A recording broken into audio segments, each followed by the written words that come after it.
It's interesting when you look at Hitler and how much damage he caused to the world. Get ready. Jesus is coming. I want to talk to you about the Nazi Party. Earlier we had this dream that Biden was some way or another affiliated with the Nazi Party, and we didn't really understand it. We kind of looked into different things just off of our first thoughts of it without any investigation. But over this last month, we've really been interested in seeing just how Hitler was able to rise to power, right? And we were shocked at some of the things that we're seeing that kind of parallel. For somebody as bad as Hitler was, why was it that people followed behind him? What actually got him elected? What was the situation? And come to find out, the biggest reason why he rose to power is Germany was in one of the biggest depressions that it had ever faced as a country. World War I had happened, and the war, Germany had lost it, and they agreed to pay tribute, essentially, to the other countries, and it put the country in a terrible position financially. And the thing that I find interesting is Hitler went to prison for treason, and these things were all during that period, and it never made sense. How was he able to go from prison to leading the country? The other thing that's interesting to me is just the anti-Jewish spirit, that Hitler had. It was satanic, and so many people had died because of that.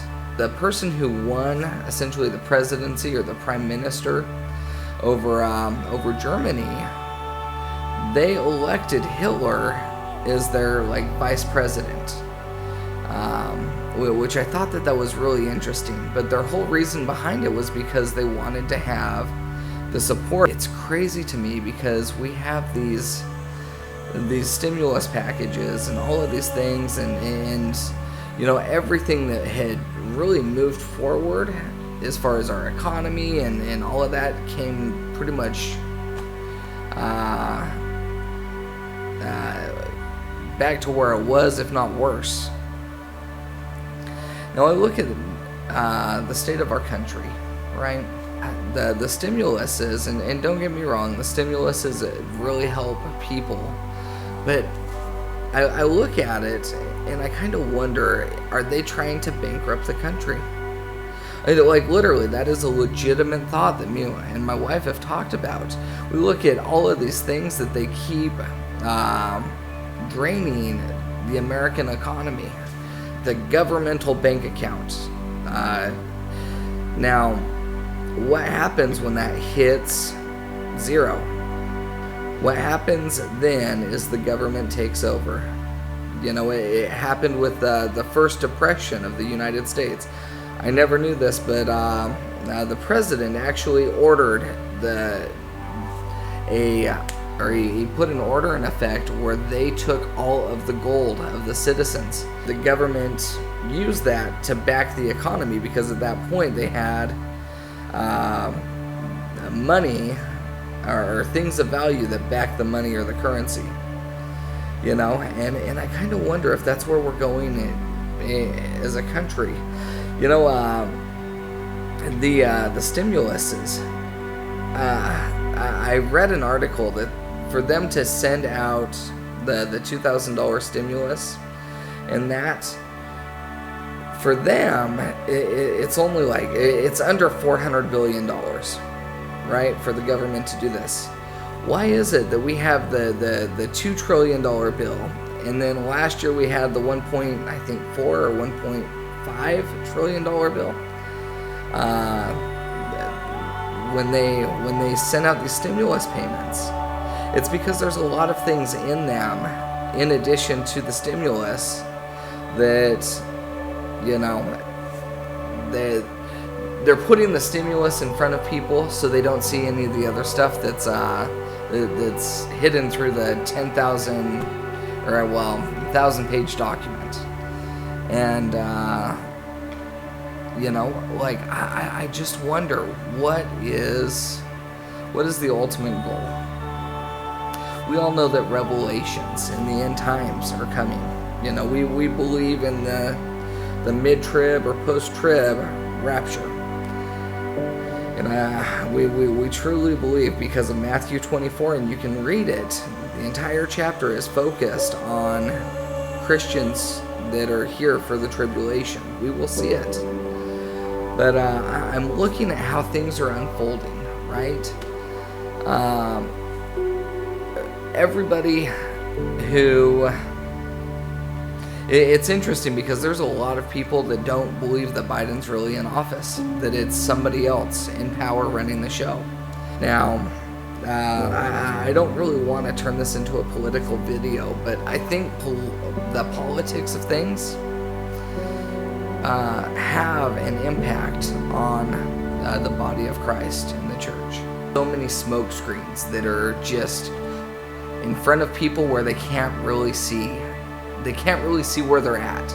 They can't really see where things are in their jobs. They can't really see that the amount of money that they're being given by the government is actually, in its own way, going to cause the economic collapse, and where the government steps in and says, we're taking full control because we have to. You know, that's the whole thing with the Nazism, right?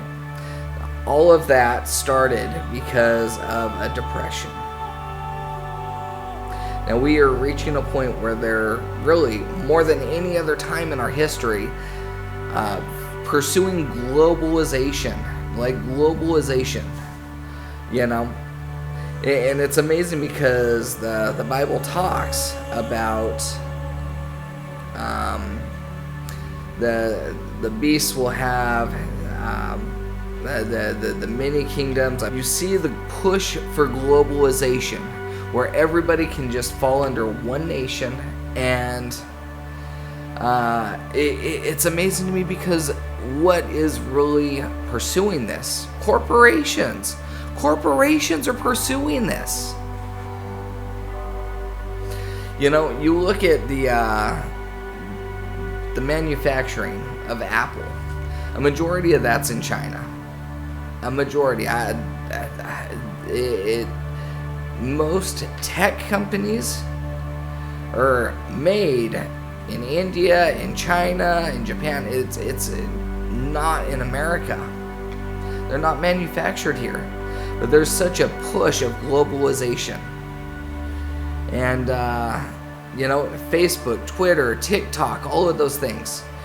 Globalization. Facebook is a globalized thing. They say that it has almost 3.5 billion users, which is half the world's population. You know,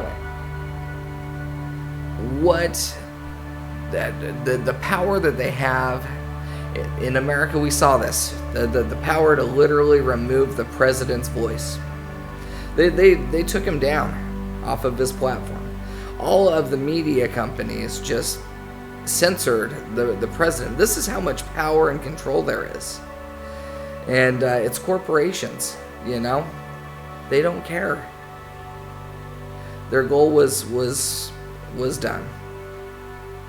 They'll lose people, but at the end they know that more people will join. That's their goal. That's their cause. You know, and another thing that's interesting to me, so they had the Nazi concentration camps. In America, here's something that's absolutely crazy.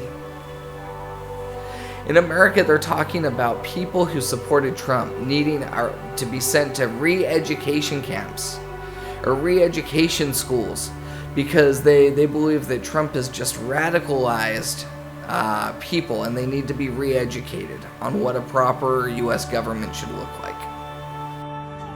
This was an attorney for PBS caught on camera saying the children of Trump supporters should be taken away from their parents and put in re-education camps. He was later fired, while voices in the media still call for Trump supporters to be deprogrammed. There are millions of Americans, almost all white, almost all Republicans, who somehow need to be deprogrammed. And the question is, how are we going to really almost deprogram these people who have signed up for the cult of Trump? Trump supporters are also being called mentally ill and are being censored, doxxed, deplatformed, blacklisted, and demonetized.